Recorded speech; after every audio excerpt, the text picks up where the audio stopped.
আমার মামা সহজ সরল একটা মানুষ। মামা ডিমের ব্যবসা ধরেছে। কত টাকা ইনকাম হয় মামা? 100-150। 100-150। 30টা সিদ্ধ করি তো আধা ঘন্টা লাগে বেচতে। 30টা সিদ্ধ করেন আধা ঘন্টা লাগে আধা বেচতে? ঘন্টা 1 ঘন্টা লাগে। আধা ঘন্টা 1 ঘন্টা। আমার মামার 100 টাকা হইলে যথেষ্ট। উনি অল্পতে অনেক খুশি নাকি মামা? হ্যাঁ, অনেক খুশি। একটা হাসি দাও তো মামা। একটা হাঁসের ডিম বেচলে 5 টাকা লাভ হয়, একটা মুরগির ডিম বেচলে 5 টাকা লাভ হয়। 5 টাকা লাভ হয়। তাহলে মনে করেন 150 টাকা লাভ হয়েছে। এখান থেকে গ্যাস খরচ ধরেন 25 টাকা, হ্যাঁ। তাহলে 125 টাকা রয়েছে।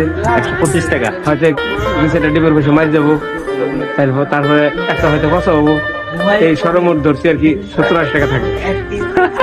তাহলে তো মামা তো মহা খুশি। দেখছেন মামা 100 টাকা ইনকাম লাভ হইলে মামা মহা খুশি।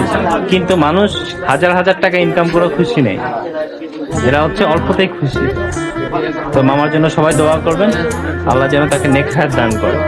আল্লাহ, আমি